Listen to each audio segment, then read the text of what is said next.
우리가 이 땅에 살면서 인간관계는 참으로 중요합니다. 인간관계가 얼마나 중요하느냐, 가정에서 그리고 일터에서 그리고 사회에서 인간관계가 얼마나 중요한지, 인간관계를 통하여 덕을 쌓아서 내 인생이 풀리고 내 가정이 풀리고 내 자녀가 풀린다는 것입니다. 그래서 일반 사회에서는 인간관계의 도덕을 정했습니다. 첫째로, 사람과 사람끼리의 관계 속에는 진실하라는 것입니다. 거짓이 있으면 안 된다는 겁니다. 우리가 사기꾼들은 바로 거짓이 있습니다. 그래서 말은 청산이 있었는데 그 행동과 그 마음은 거짓되더라는 겁니다. 그래서 몸과 마음과 생각이 진실할 때 덕이 된다는 거예요. 그래서 3대의 덕을 쌓으면 행운이 내 가정과 내 자녀들이 온다는 우리의 속담도 있다는 것입니다. 그렇기 때문에 사람은 인간관계에서 어떤 사람을 대하든지 진실하라는 것입니다. 두 번째는 인간관계의 도덕은 존중이라는 거예요. 그런데 인간은 그렇지 않습니다. 내가 좀 잘난 것 같으면 못난 사람을 밑으로 내려가는 경우가 있더라는 거예요. 갑질하는 경우가 있더라는 거예요. 무시하는 경우가 있더라는 거예요. 그래서 인간관계에서 어떤 사람을 만나든지 나는 저 사람과 진실해야 되겠다, 나는 저 사람을 꼭 존중해 줘야 되겠다 라는 도덕적인 모습이 있어야 된다는 겁니다. 이것이 인간의 도덕이라는 거예요. 세 번째로는 인간관계에 있어서 불평하거나 원망해서는 안 된다는 거예요. 항상 그분에 대한 고마움이 있어야 된다는 거예요. 그분에 대한 감사가 먼저 생각이 나야 된다는 겁니다. 내가 밥 한 끼 사줬는데 너는 이제껏 밥 한 끼도 안 사줘? 라고 하며 계산적이지 말라는 거예요. 옆에 사람 인사해. 나는 당신을 볼 때 감사가 먼저 나옵니다. 개뿔 감사가 먼저 나오기는 하면서 그 마음이 이렇게 틀어져 있으면 안 된다는 거예요. 그래서 항상 인간관계는 감사가 먼저라는 것입니다. 네 번째는 인간관계에서는 뭐가 필요하느냐? 침묵이 필요하다는 거예요. 그 사람의 잘못된 것을 입술로 다 떠벌리고 다니면 안 된다는 겁니다.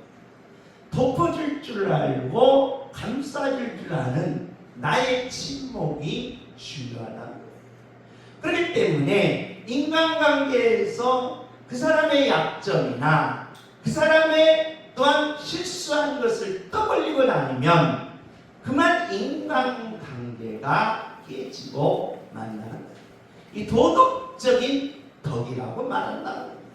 그러니까 그 사람에게 좋은 점은 얘기해 주지만 그 사람의 약점이나 그 사람의 나쁜 점이나 실수한 점은 침묵해 줄 수 있어야 한다는 것입니다. 그럴 때 인간이 덕이 된다는 거예요. 마지막으로 인간관계에서는 작은 약속이라도 꼭 뭐해라? 지키라는 것입니다.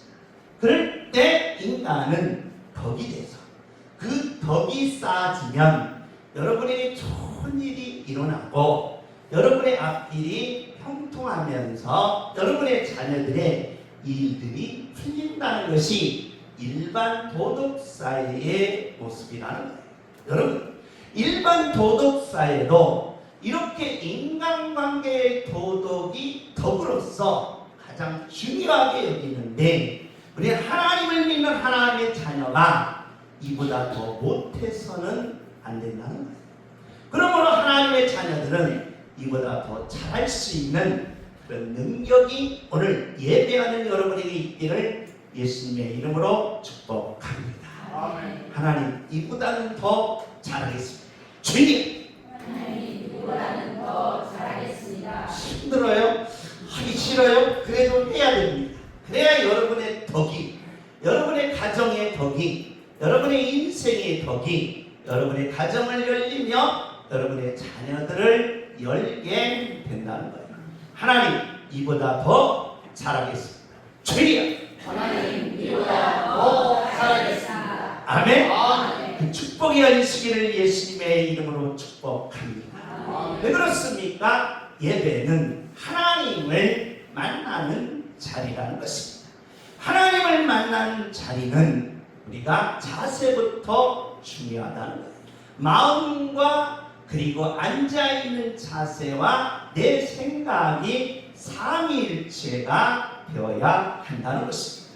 그럴 때 예배를 통하여 우리는 하나님을 만날 수 있고 하나님을 체험할 수 있고 하나님을 만난 자 실패한 자가 없습니다. 하나님을 만난 자 망한 자가 없습니다. 하나님을 만난 자 반드시 일어나며 승리하며 모든 문제를 해결한다는 것입니다. 그래서 우리는 예배를 통하여 반드시 하나님을 만나라는 것입니다. 우리가 하나님을 만나는 방법은 아주 구체적으로 하나님이 계시하기를 하나님의 이름과 하나님의 성격과 하나님의 하시는 일을 통하여 하나님은 나와 만나 주시겠다는 것입니다. 하나님의 일 두 번째로 선지지. 저와 여러분이 이 땅에 살면서 천국을 세우는 순간 내 가정이 세워지고 내 인생이 세워지고 내 자녀들이 세워진다는 것입니다.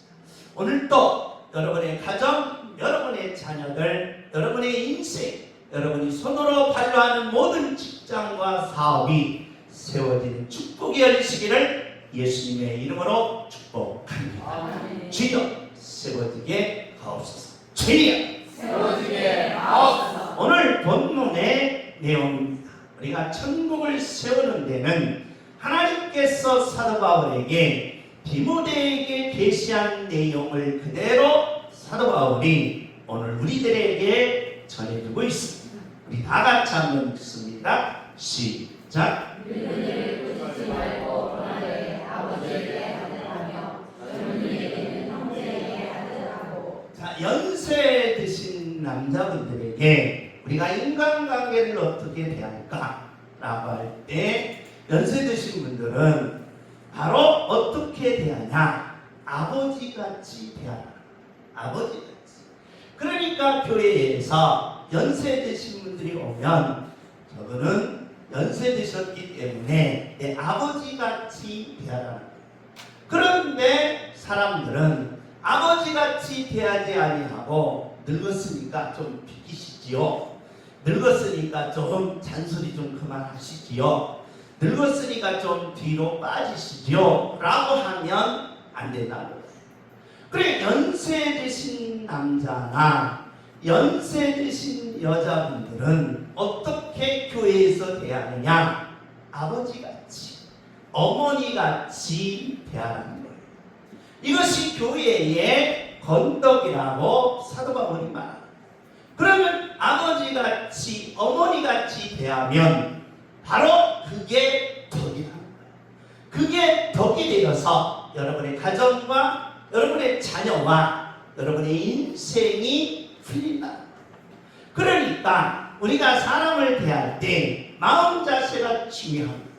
연세 드신 분들은 늙었으니까 나보다 더 못 걸으니까 나 혼자 샥 가버리고 인사도 쌩 까고 그 다음에 말도 하면은 말하지 못하게 꼭 담으라고 하고 그러면서 뒷전에 미루면 안 된다. 자기 어머니처럼 자기 아버지처럼 대하는 거예요. 자, 우리 한번 따라서 합시다. 아버지처럼 대하겠습니다. 어머니처럼 대하겠습니다. 그리고 젊은이들에게는 어떻게 하라고 했느냐? 자기 자식처럼 대하라는 거예요. 그러니까 연세 남자분이나 연세 드신 여자분들은 어머니같이 대하고, 어머니로 대함을 받는 연세 드신 분들은, 그리고 모든 사람들은 어떻게 해야 자기 자식같이 여기라. 자기 자식같이 여기면서 교회는 가족의 공동체로 지금 계시하고 있다는 거예요. 가족의 공동체. 그래서 온 가족이 다 뭐야 돼요? 잘 돼야 돼요. 따라서 온 가족이 잘 되게 하옵소서. 이게 가족이라. 그러니까 교회는 가족으로 모든 덕을 세우라. 어르신은 어머니같이, 그리고 어르신 남자는 아버지같이, 젊은이들은 모두 다 자녀같이 가족으로 공동체를 이루어 덕을 쌓을 때에 우리 가족과 우리 자녀들과 우리의 미래가 열린다는 것입니다. 가족같이 대하게 하옵소서. 주여! 가족같이 대하게 하옵소서. 이게 사도 바울이 디모데에게 보내는 계시의 내용이라는 것입니다. 또 하나 더 있습니다. 홀로 된 분과 그리고 장로입니다. 여기서 이 장로는 바로 가르치는 장로와 지리장로. 그래서 교회에는 가르치는 장로여서 목사로 지칭합니다. 그리고 목사가 가르치는 장로이고, 그리고 치리하는 장로님들은 바로 교회의 행정과 교회 일을 맡아서 하는 분들이라는 거예요.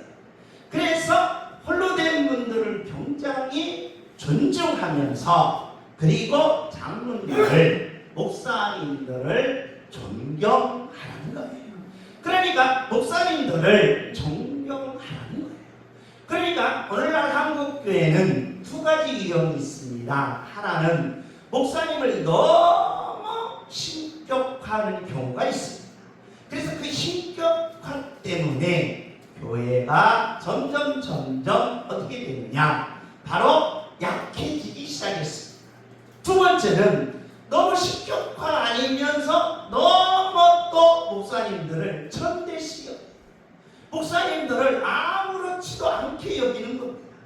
그러니까 여러분과 제가, 여러분이 지금 저를 대할 때에 너무 신격화하는 것도 안 되고, 너무 무시하고 여러분 발바닥 밑에 까는 것도 안 된다는 거예요. 밑에다 깔아도 여러분의 인생이 안 풀리고, 너무 신격화해도 안 풀린다는 거예요. 사도 바울의 얘기입니다. 그러면서 목사는 뭐 할 자로?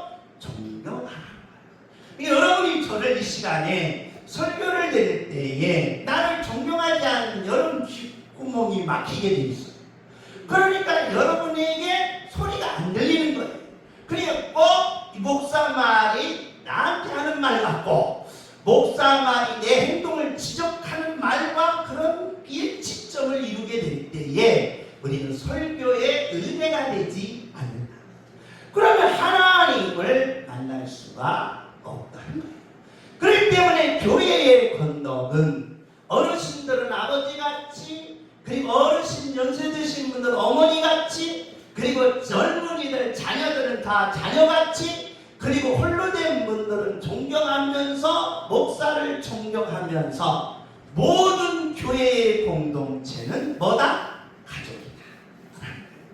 그러니까 여러분과 제가 가족 같은 공동체로 살아갈 때에 하나님이 거기에 축복하시고, 하나님이 거기에 응답하시고, 하나님이 거기에 기적을 부어주시는 줄 믿습니다. 아멘. 이게 교회의 건덕이라고 아주 요약하며 사도 바울이 말합니다. 왜 그러느냐?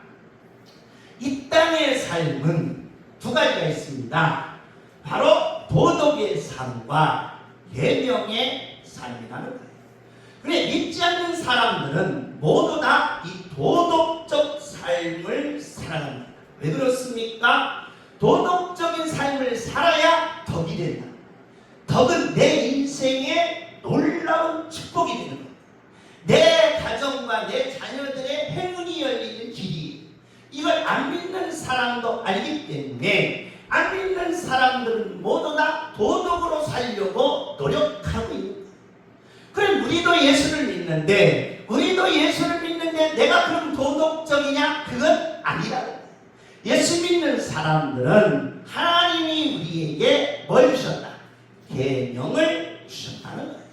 그러니까 우리가 십계명을 보면 하나님의 다른 신을 섬기지 말고 우상을 만들지 말며 망령때 일컫지 말며 안식일을 지키며 부모를 공경하며 살인하지 말고 간음하지 말고 도둑질하지 말고 이웃을 때리거나 해하지 말고 이웃의 것을 욕심내지 말고 이것이 계명이라는 거예요. 그러면 기독교의 부모 공경하라, 그 다음에 기독교에 살인하지 말라, 도둑질하지 말라, 욕심내지 말라. 그러면 도덕적으로 욕심내지 말고 부모 공경하라, 유교에서 사서성경처럼 이 차이가 뭐냐면, 그럼 우리가 필요 없다는 거예요. 하나님이 필요 없고 우리가 이 땅에서 도덕적으로 살면서 뭐만 쌓으면, 덕을 많이 쌓으면 내 인생이 뭐 한다는 거예요? 풀린다. 그러면 누가 필요 없습니까? 하나님이 필요 없다는 거예요. 하나님이 필요 없다는 거예요. 그래서 사도 바울은 이것을 캐치했습니다.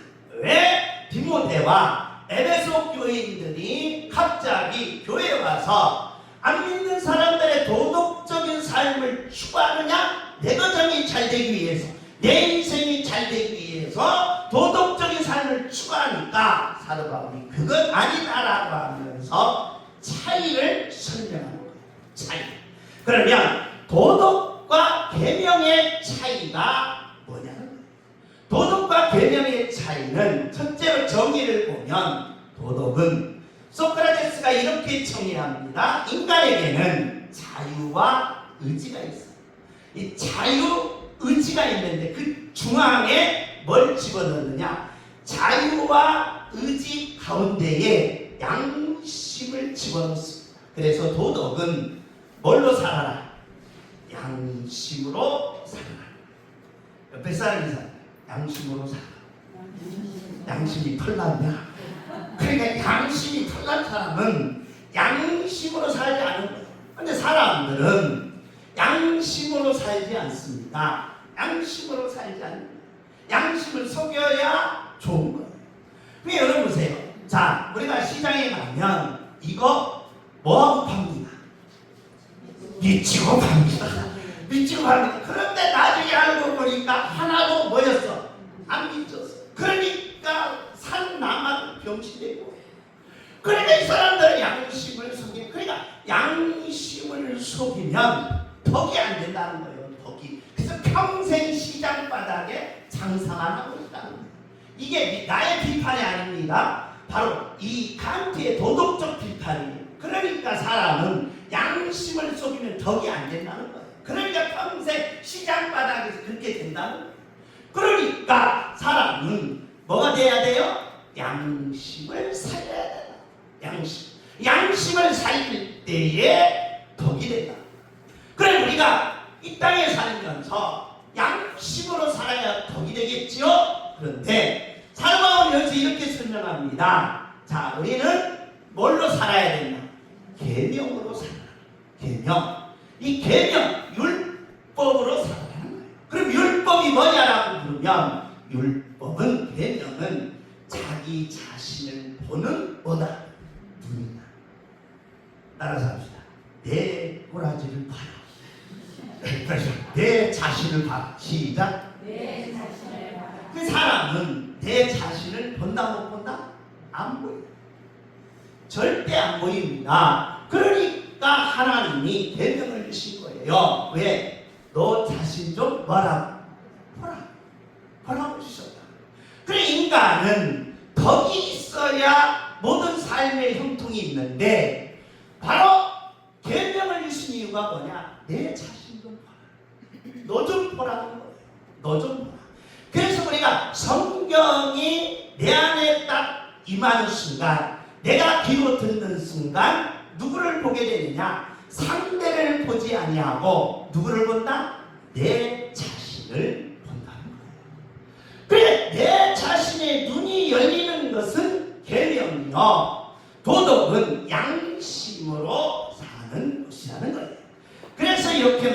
그러나 비판을 받지 아니하거든 너도 뭐 하지 말라? 비판하지 말라는 거예요. 형제 눈 속에 있는 뭔 보고 티는 보면서 내 눈 속에 있는 뭐예요? 들보는 못 보냐? 들보가 뭔지 아십니까? 국어사전에 찾아보면 들보는 똑딱은 휴지로 자기 눈에 붙이는 걸 돌보라고 해요. 들보. 똥 묻은 뭐예요? 휴지대가리를 자기 눈에 붙여놓고 야! 니 틴 빼! 니 틴은 빼! 너 잘못했어! 라고 하면서 지 눈은 지금 뭐 묻어있어요? 똥 묻어있다고 해요. 똥 묻어있어. 그러니까 인간은 자기 자신을 뭐 하지 못한다? 보지 못한다. 자기 자신을 못 본다는 거예요. 그렇기 때문에 이렇게 말합니다. 어리석은 자여 먼저 내 눈 속에 들보를 떼라. 똥부터 닦으라는 거예요. 내 자신의 눈에 똥부터 닦아내고 다른 사람을 보라. 쉽게 말하면 개념은 내 자신을 먼저 뭐라는 거예요? 보라는 거예요. 이것이 바로 뭐에 의하냐? 바로 저와 여러분이 이 율법의 정의나 그리고 도덕의 정의의 차이점에서는 양심으로 사는 게 아니에요. 저와 여러분은 내 자신을 날마다 보면서 사는 거예요. 내 자신을 내가 얼마만큼 볼 줄 아느냐에 따라서 여러분의 미래, 여러분의 장래, 여러분의 모든 삶이 형통케 되는 줄 믿습니다. 주여 내 자신을 보게 하옵소서. 주여 내 자신을 보게 하옵소서. 두 번째로 이 율법이나 계명의 특성을 보면 이렇게 됩니다. 의무와 죄라는 거예요.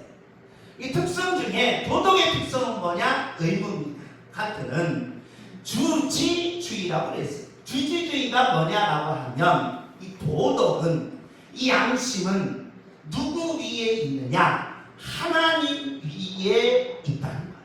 하나님 위에 있다는 거예요. 자, 슬기가 무거운 짐을 지고 교회에 올라옵니다. 교회에 올라오니까 바로 누가? 바로 강일이가 누나 하면서 무거운 짐을 들어주면서 전화번호를 하나 땄어요. 나중에 뭐 싸먹으려고? 누나가 뭘 주면? 용돈을 주면 커피 사먹으려고. 그러니까 내가 남을 도와주는 것은 나의 뭐가 있다? 이익이 있다. 그런데 슬기가 무거운 짐을 지고 올라오는데 너무 힘들어 보여요. 힘들어 보여요. 그러니까 정성찬 일사님이 들어준 거예요. 뭐예요?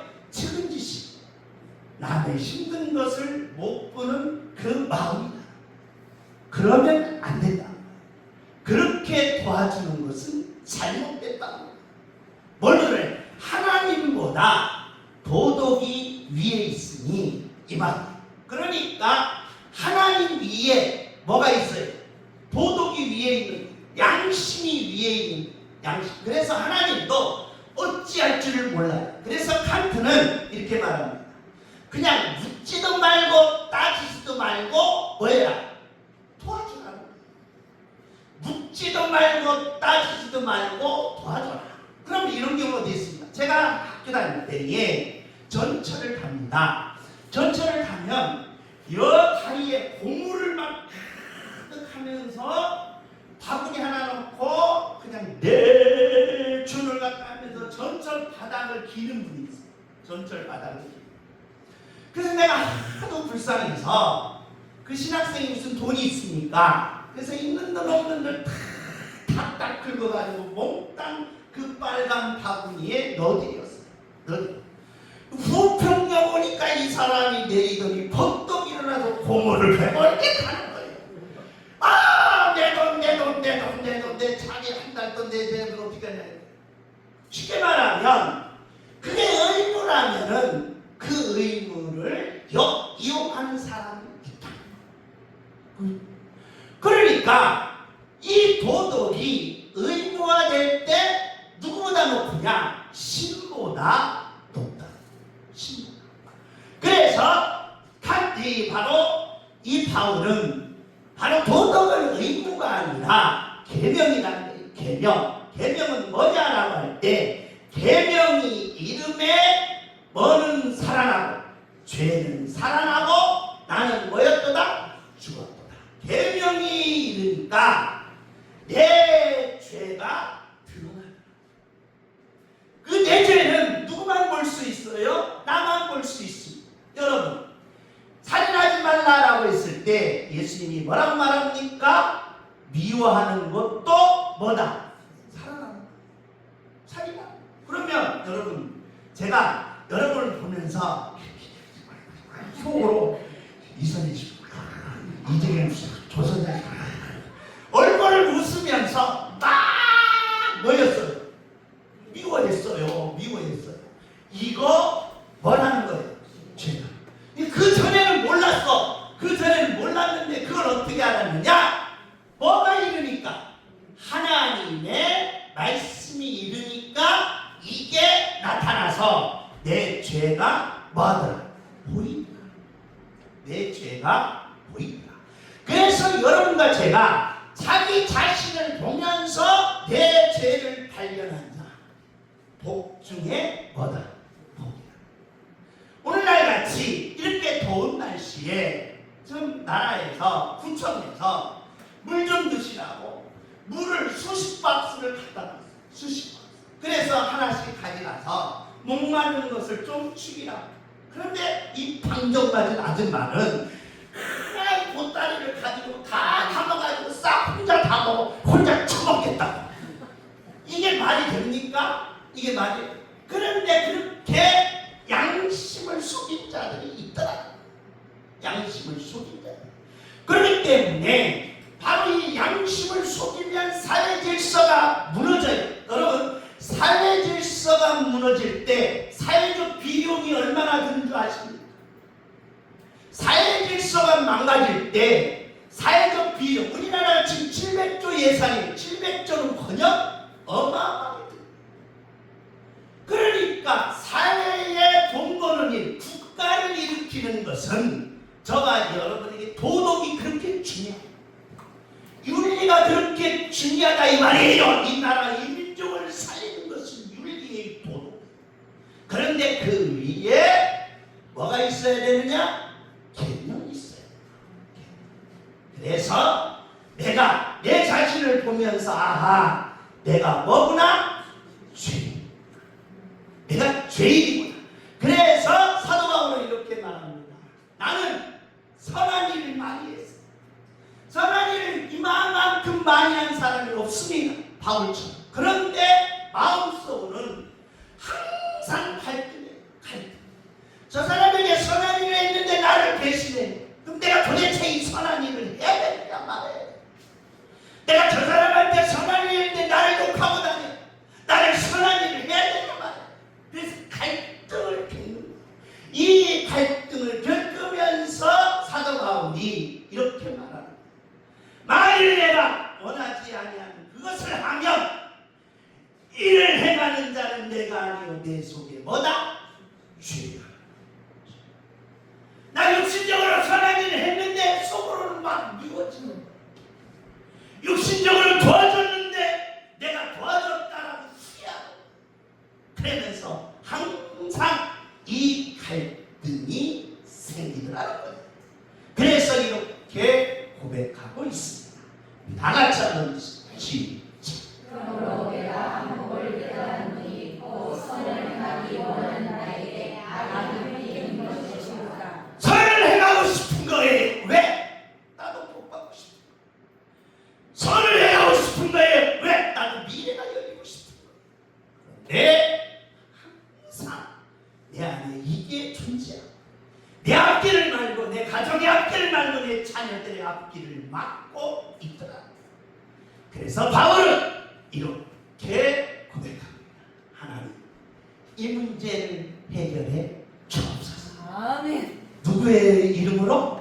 예수 그리스도의 이름. 아멘. 예수님이 나를 위해서 십자가에 담당하시고 아멘. 내 죄가를 도말하시고 아멘. 내 죄를 위하여 모든 것을 사해해 주셨습니다. 아멘. 그 은혜가 뭘로 살리라? 믿음으로 살리라. 아멘. 할렐루야. 아멘. 주무시오. 믿음으로 살게 하옵소서. 주여. 믿음으로 살게 하옵소서. 우리는 이 땅에 살면서 착하게 살아야 됩니다. 왜 그렇습니까? 국가의 사회적 비용이 차별하게 줄어듭니다. 여러분과 제가 악하게 살면 나가면 다 도둑놈이, 나가면 다 도둑 일들이 벌어져요. 살인과 폭력과 일들이 벌어지면 그걸 해결하는 비용이 어마어마합니다. 이루 말할 수가 없습니다. 근데 대한민국은 도덕적이면서 착하게 살아요. 그래서 여러분도 12시에 어디 갈 수 있어요? 편의점 갈 수 있습니다. 12시에 편의점 가는 나라는 세계 속에 어느 나라밖에 없어요? 대한민국밖에 없어요. 10시 넘으면 밤에 불이 떨어지면 나가지를 못합니다. 총을 들고 있기 때문에. 총 들고 있으면 어떻게 합니까? 그냥 있는 것 다 내놔줘야 돼요. 아니면 그 은행에 가서 계좌까지 해서 찾아줘야 돼요. 찾아줘야 돼요. 그런데 우리나라는 도덕적인 나라에 착하게 사는 거예요. 좋습니다. 그래야 사회적 비용 그리고 덕을 많이 쌓아서 대한민국이 잘 사는 거예요. 잘 사는 거예요. 문제는 우리가 이 도덕적으로 착하게 살아야 되느냐라는 칸트의 말을 그대로 이해하느냐? 안 된다. 우리는 착하게 사는 것이 아니라 뭘로 살아야 된다? 믿음으로 살아야 된다. 믿음. 왜 그러느냐? 믿음으로 산 조상이 누구예요? 아브라함. 아브라함은 착하게 살아서 의인이 됐느냐? 아니라는 거예요. 아니라. 그런데 인간은 착하게 살다 보니까 어떤 일이 벌어지느냐? 착한 척이 많이 들어가요. 많이. 그래, 착하게 사는 사람들이 인기 있으니까 사람들이 다 뭐해지려고 하다 보니까 착해지려고 하다 보니까 착한 척 하는 거예요. 착한 척. 그래서 착한 척이 가장 많은 곳이 어디냐? 정치. 착한 척 해야 누가 좋아집니까? 국민들이 좋아져요. 지도자들이 목사 착한 척 해야 성도가 좋아집니다. 내가 여러분 악해보십시오. 건축 좋은 사람 다 쏴죽일 테니까 설교 잘 들어. 권총을 들고 설교한다고 보세요. 이거 말이 되겠어요? 아니 칼을 들고 내가 설교한다고 보세요. 여기서 조는 자는 내가 칼을 휘두를 거야 라고 하면서 칼을 들고 내가 설교한다고 보세요. 이거 완전 미친 짓이에요. 미친 짓. 그래서 목사도 착한 척을 하는 거예요. 그래서 인간이 여기서 망가지는 거예요. 아니 착하면 사회적으로 부강하고 사회적으로 발전되는데 자기 자신은 뭐하더라? 폐인이 되고 망가져. 왜? 윗손이 돼. 윗손이. 그래서 자기 자신도 살고 가정도 살고 국가도 사는 길은 뭐다? 믿음. 아멘. 할렐루야. 아멘. 믿음으로 살게 하옵소서. 주여. 믿음으로 살게 하옵소서. 아멘. 아멘. 믿음으로. 그래 아브라함이 착하게 살아서 의인이 됐느냐? 아니라. 착하게 살아서 복 받았느냐? 아니라. 착하게 살아서 자녀들이 잘 됐느냐? 아니라. 뭘로 살았다? 믿음으로 살았다는 거야. 그러니까 아브라함이 이 믿음으로 사는 역사를 바로 놀랍게 이렇게 얘기합니다. 아브라함이 누구를 믿음에? 하나님을 주옵니다. 하나님을 만나게 하옵소서. 죄야. 하나님을 만나게 하옵소서. 하나님을 만나면 착하게 안 살아도 하나님이 복을 주시다. 아멘. 하나님을 만나면 하나님이 여러분의 문제를 해결해 주시다. 아멘. 그래서 아브라함은 하나님을 만나는 삶을 택했다. 아멘. 여러분 우리가 자 착하게 살아면 왜 사람들이 덕을 많이 쌓느냐? 좋은 일이거든. 좋은 일. 그러면 보세요. 자 착하게 살면 여러분이 덕을 쌓는 거예요. 상대가 덕을 쌓으면 뭐가 이루어진다? 하늘의 소원이 이루어진다. 하늘의 소원. 그래서 여러분과 제가 착하게 살려고 해요. 그러면 여러분 보세요. 사도 바울이 그것을 아주 잘 지적했어요. 우리 다 같이 한번 읽습니다. 시작. 일하는 자에게는 그 사실 은혜로 인정하지 아니하고 그것으로 너희를 주거니와. 자, 내가 착하게 사는 건 뭘 받는 거야? 싹스를 받는 거야. 싹스. 그러니까 칸트는 이걸 이렇게 지적해요. 그건 순수한 것이 순수성이 배제된 바로 착함이 돼야지. 여러분, 내가 착하게 살고 도와줘서 내가 복 받으려고 그것은 처세입니다. 처세. 그러니까 내가 착하게 살아서 복 받고, 내가 착하게 살아서 내 가정이 잘 되고, 내가 착하게 살아서 내 자녀들이 형통하는 것은, 이것은 뭘 받는 것이다? 싹쓸 받는 처세입니다. 최소한 도덕은 처세술이 되면 된다 안 된다? 안 돼야 된다. 왜? 더 큰 문제가 일어난다. 더 큰 문제. 그래서 사도 바울은 이렇게 말합니다. 우리가 착하게 사는 것이 아니라 뭘로 산다? 믿음으로 산다. 아멘. 누구를 만나는 삶? 하나님을 만나는 삶으로 살아. 아멘. 할렐루야. 아멘. 사회인들은 착하게 살아서 사람들에게 인정받는다면 저와 여러분 하나님을 날마다 만남으로써 여러분의 가정, 여러분의 자녀, 여러분의 모든 일들이 형통하게 되는 축복이 열리시기를 예수님의 이름으로 축복합니다. 아멘. 이게 믿는 자의 사도 바울은 에베소 교회와 그리고 디모데에게 아들 착하게 사는 것이 아니라 날마다 누구를 만나면서 하나님을 만나면서 사는 삶이 능력이다.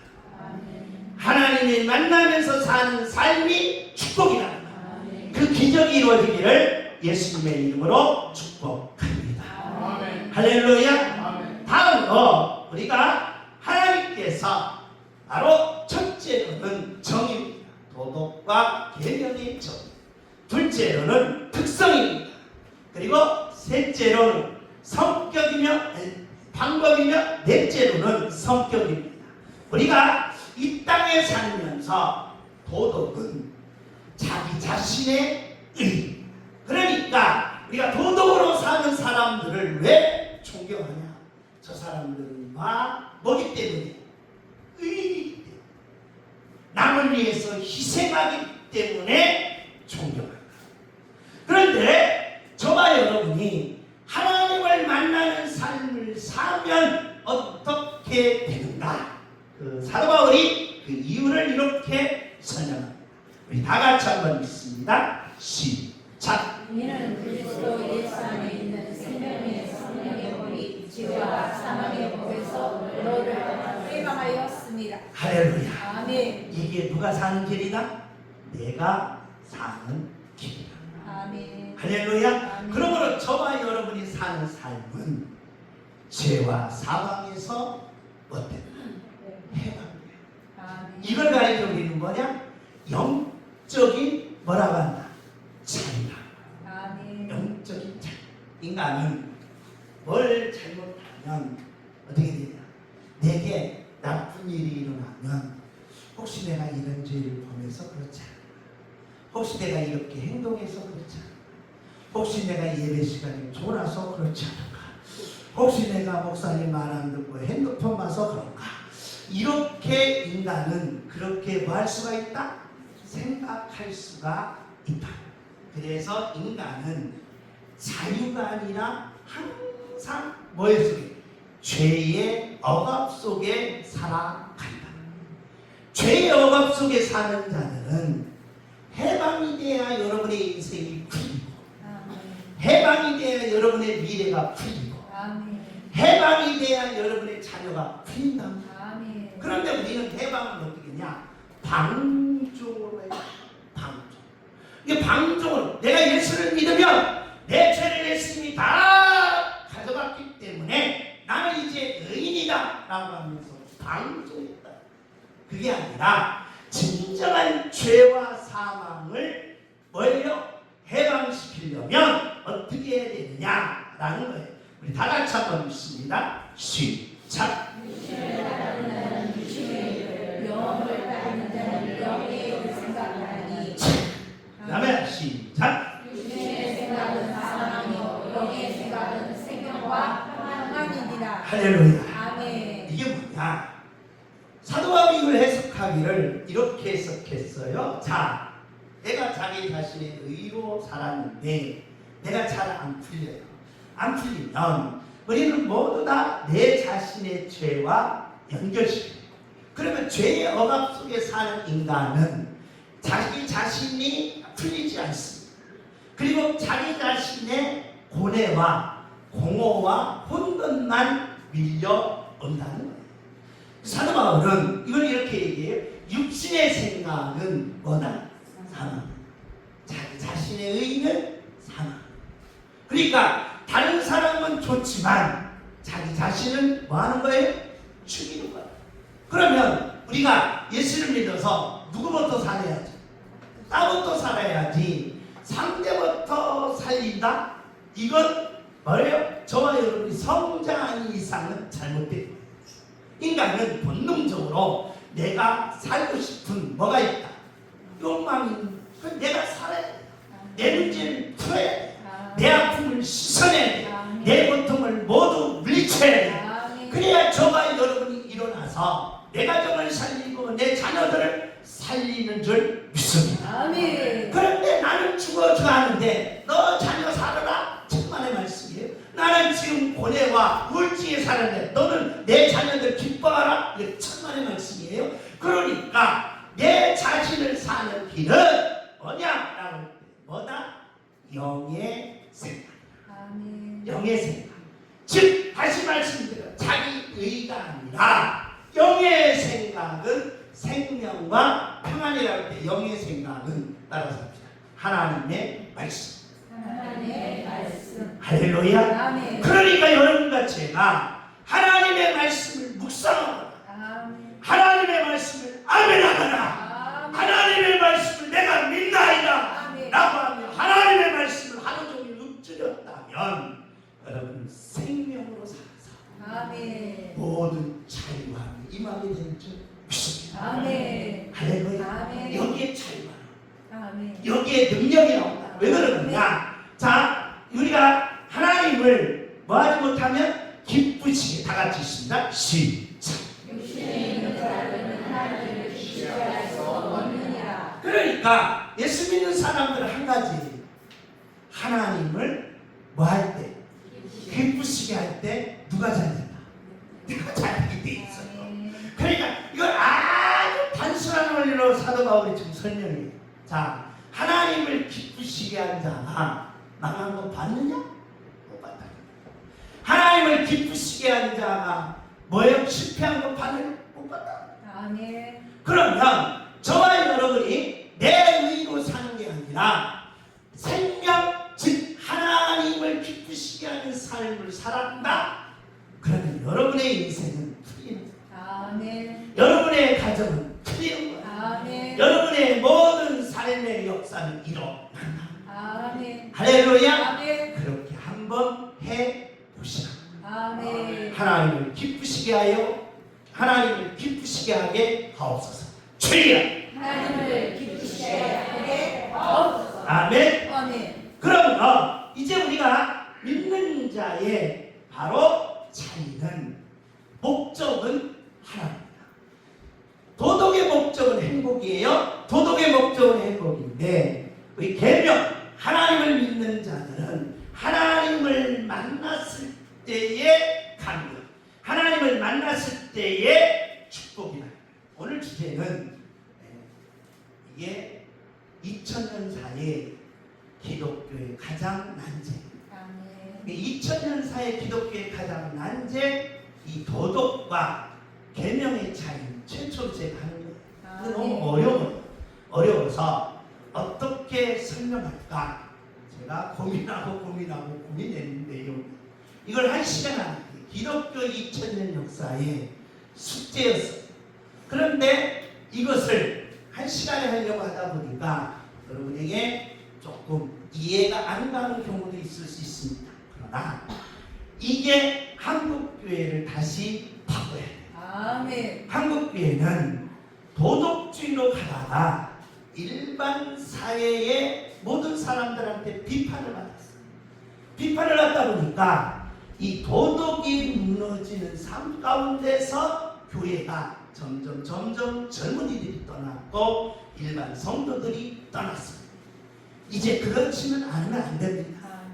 젊은이들이 돌아와야 되고 아멘. 성도들이 돌아와야 돼요. 아멘. 우리는 도덕을 초월해서 아멘. 믿음의 역사를 이루어야 되는 줄 믿습니다. 아멘. 이게 한국교회의 모습이었어요. 2000년 사이 이 숙제가 안 풀리는 거예요. 그러다 보니까 이런 현상이 나타났다. 결론이 뭐냐? 우리가 착하게 살고 양심으로 살아야 되는데 인간 그렇게 살지 못하고 결국에는 뭐하더라? 위선적.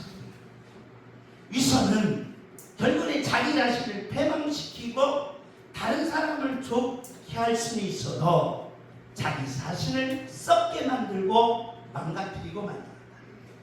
결국은 바로 도덕은 결국은 무너진다. 그래서 우리가 믿음으로 산 계명을 택했을 때 어떤 일이 벌어지느냐? 우리 다 같이 한번 읽습니다. 시작. 노아하느니 하나님께서 택하신 자들을 구원하려 의롭다하신 이는 하나님이시니. 자, 하나님이 나한테 너는 죄인이 아니고 뭐다? 의인이다 라고 한 거예요. 다른 사람은 다 나한테 뭐라고 해도 죄인이라고 해도 하나님만은 나를 인정한다. 이게 무슨 말이에요? 세상 사람들이 다 이렇게도 나 부모만은 내 자식을 뭐예요? 인정한다. 아멘. 세상 사람들 다 뭐라고 해도 비방하고 비웃고 조롱해도 부모인 나는 내 자식만은 기대하는 거야. 아멘. 내 자식은 돌아올 거야. 아멘. 내 자식은 고쳐질 거야. 아멘. 내 자식은 부모의 소원대로 꼭 이룰 거야. 아멘. 이게 누구의 마음? 하나님의 마음. 아멘. 이 마음이 있다. 아멘. 하나님의 마음. 그러므로 이 하나님의 마음을 가진 계명은 어떻게 됩니까? 모든 것을 뭐 할 수 없고 끊을 수 없고 아멘. 반드시 우리 다 같이 한번 읽습니다. 이 말씀이 결론입니다. 아멘. 다 같이 시작. 그러나 이 모든 일에 우리를 사랑하신 이로 말미암아 우리가 넉넉히 이기느니라. 할렐루야. 아멘. 주님 이기게 하옵소서. 죄를 이기게 하옵소서. 여러분의 죄를 이기시고 아멘. 여러분의 병마를 이기시고 아멘. 여러분의 가난을 이기시고 여러분의 저주를 이기시고 이 모든 문제를 이기는 믿음으로 사는 능력자들이시기를 예수님의 이름으로 축복합니다. 아멘. 이기게 하옵소서. 죄야 이기게 하옵소서. 회야 이기게 하옵소서. 아멘. 이 축복이 열리는 하나님의 자녀가 되시기를 예수님의 이름으로 축복합니다. 아멘. 가정은 내 자신을 이기는 겁니다. 아멘. 가정은 내 형제, 내 부모, 내 자녀들을 이기는 곳입니다. 그래서 교회는 가정, 아멘. 이기는 가정, 이기는 인생, 이기는 자녀들이 되는 축복이 열리시기를 예수님의 이름으로 축복합니다. 아멘.